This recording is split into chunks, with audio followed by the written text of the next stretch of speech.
Calvin, our next dish? It's spaghetti on a stick. Well, how would you put spaghetti on a stick? You have a bunch of loose ingredients. You have noodles, meat, but they've done it. Do you know how?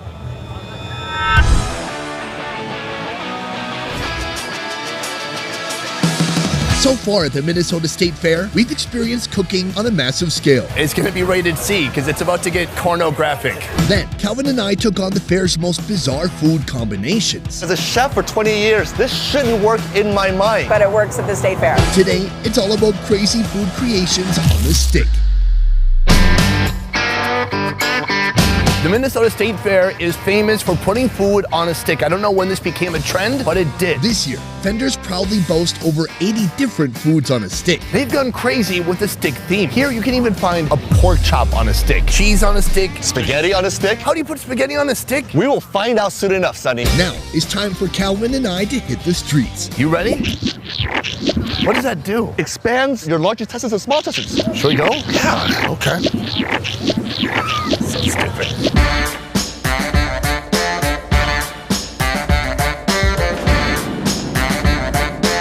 Calvin, this is our first location of the day, and this is a perfect breakfast because it's bacon. The love Big Fat Bacon has built over the last 15 years can all be attributed to one product: a big fat quarter-pound piece of bacon on a stick. During 12 glorious days each year, Big Fat Bacon treats its patrons with these specially baked on a stick thick cuts.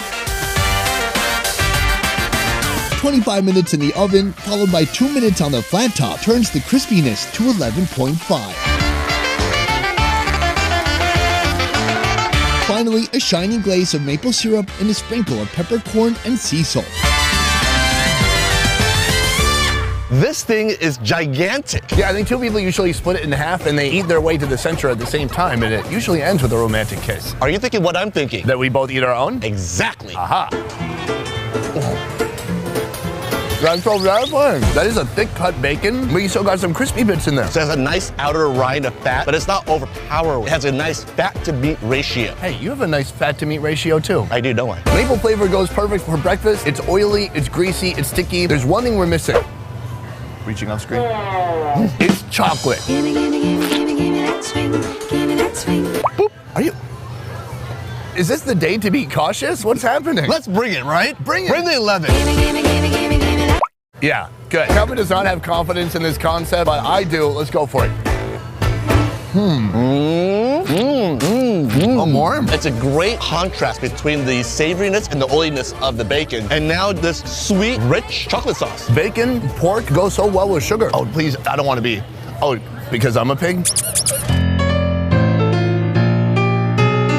The corn dog is inarguably the most iconic food on a stick in the USA. And in 1947, it became the first food on a stick introduced to this state fair. 365,000. That is the average number of corn dogs consumed here each year. But why go for an old school dog when you could have a mega dog?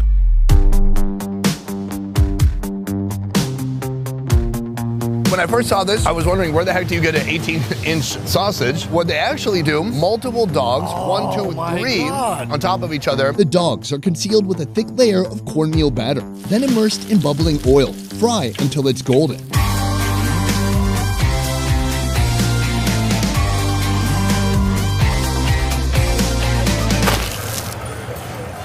Oh, that's so hot. But it's so delicious. A nice plump wiener inside. Beautiful, bready, crispy, crunchy corn dog shell on the outside. Yes, the cornmeal is sweet, has a nice exterior where it's crunchy, and the color on it, that is really good golden fry. The shop behind us has been serving these since 1954. Corn dogs, yummy, yummy. This one is their longest variation, but there's a dilemma coming up. The stick, what do you keep doing? At some point, it's gonna go through me, Calvin. I'll be a new co-host.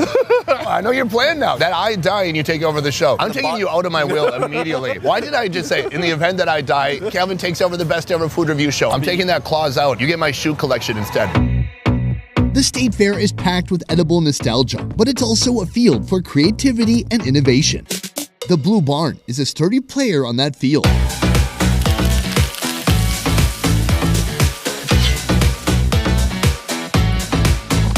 For 8 years, this building has been a reliable destination for good old comfort food, and their best seller happens to be on a stick. Here we have Nashville chicken on a stick.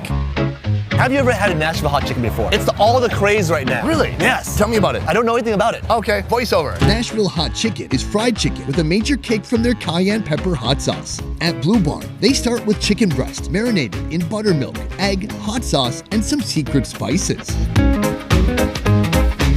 Once the breasts soak up all those zesty flavors, they're coated with crushed cornflakes.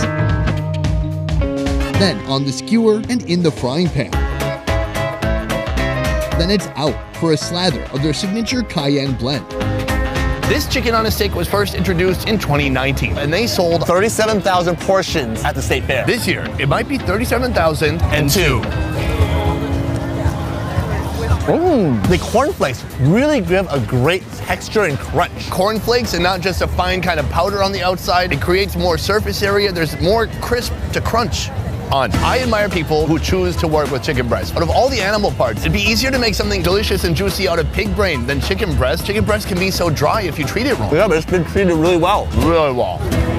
Oh, I bit my mouth. The chicken and a little bit of my mouth in one meal. Coagulated together becomes this new dish, the Sunny Nashville hot chicken. Not bad. We got that recipe. The Midwest's anything on a stick obsession can be traced back to this guy and his invention from 1927. This machine made frying smooth as grease. Soon, vendors were free to shove sticks in and fry up all manner of foods, including our next Minnesota sweetheart, Hot Dish. Hot Dish is a famous Minnesota recipe. Basically, green beans in a can, corn in a can, some ground beef, cream of mushroom soup, also from a can. Mix it all up. Top that with tater tots. That's tater tot hot dish here. Hot dish on a stick. Invented in 2002, Hot Dish on a Stick is a fascinating deconstruction of a hot dish. A skewer loaded with a meatball, a tater tot, a meatball, and a tater tot. And finally, another meatball. Dip that in cornmeal batter. And when it's ready, you can give it a little bit of a dip in this. This is cream of mushroom soup. Oh, that looks nice. It does smell like a traditional corn dog, but this has a completely different filling. I can't wait. Let's try it out. Your childhood right here on a stick. Cream of mushroom soup as a dipping sauce is pretty hilarious. Usually it's ranch, something cool, but this is a war. The next layer is a tater tot. I think I enjoyed the tater tot with the cream mushroom soup more. The tater tot with the corn dog coating. It's a lot of carb on carb action. But it's sweet and delicious. I don't mind it. No. This is food number 4 on the stick. We're halfway there. Let's keep moving. You keep doing that. I'm gonna pick up our trash and then I'm gonna grab my other trash. Let's go. Picture this, spaghetti, but now it's on a stick. 10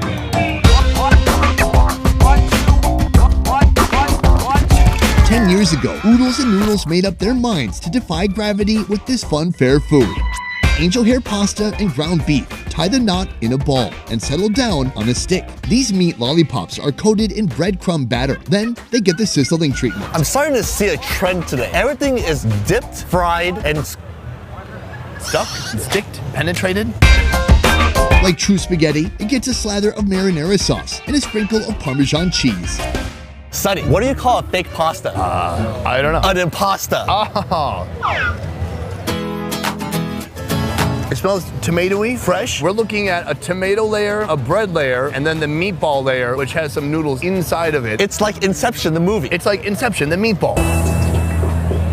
Oh man, that was really good. Everything we've had so far has been that kind of cornmeal batter. I like it, but you don't want it 42 times in one day. This is a really different type of breading, and it's almost like you're eating some kind of crust that you would find on a mozzarella stick with like oregano in there, Italian seasoning. So I like the bread. All the flavors here scream Italian. Basil, oregano, garlic, tomato. You know, for all the dishes we've eaten today, this is the most freshest one because they use tomato. This is $5 and you get a real authentic taste of Italy. Maybe not authentic, But authentic for the north. you can't really tell it has noodles in there, but the texture is nice. Not overly meaty. It's kind of a unique filler. The noodles create a very airy texture to the meatball. Instead of having a dense meatball, this is quite light. It is really good. Boom, Italy on a stick, an entire spaghetti meal. This could feed an entire person for half an hour. Next, there's an animal in this sausage you'd never find on Old McDonald's farm. Bayou Bob's joined the fair in 1997, offering a taste of the bayou. That's America's Deep South. The guy who served this to us, his name is Dallas. I thought it was Bob. Here, their menu is simple.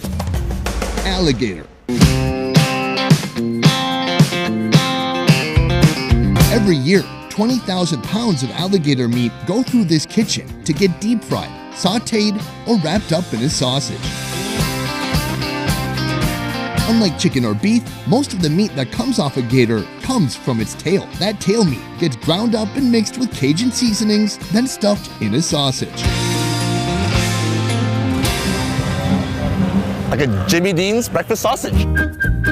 Beautifully spiced. I love the flavor. Tons and tons of Bayou seasoning here. It doesn't go down like a greasy pork or beef dog. It does have more of like a slightly drier chicken feeling. It is a very flavorful meat. It has more protein, but less fat or sodium than chicken. Here's the thing with alligators. They look terrifying. They had a big mouth, big tail. You could totally eat your head in one bite. But when you see them like this, it's like, oh, it's not so scary. It's smiling, look.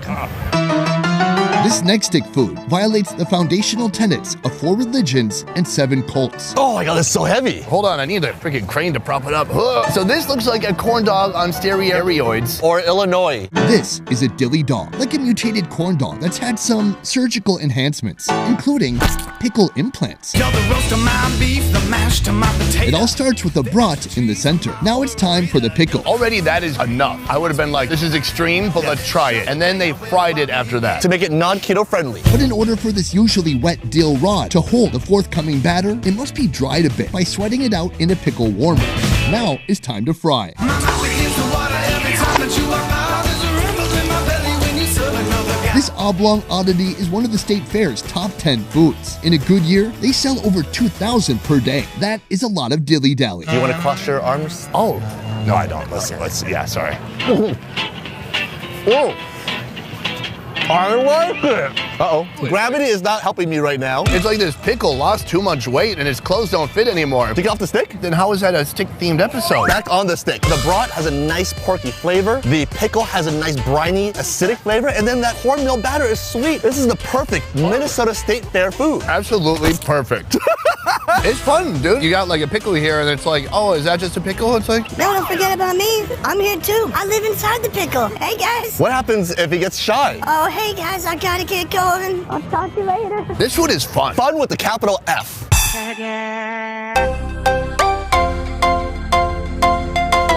Finally, after 7 foods, it's time for dessert.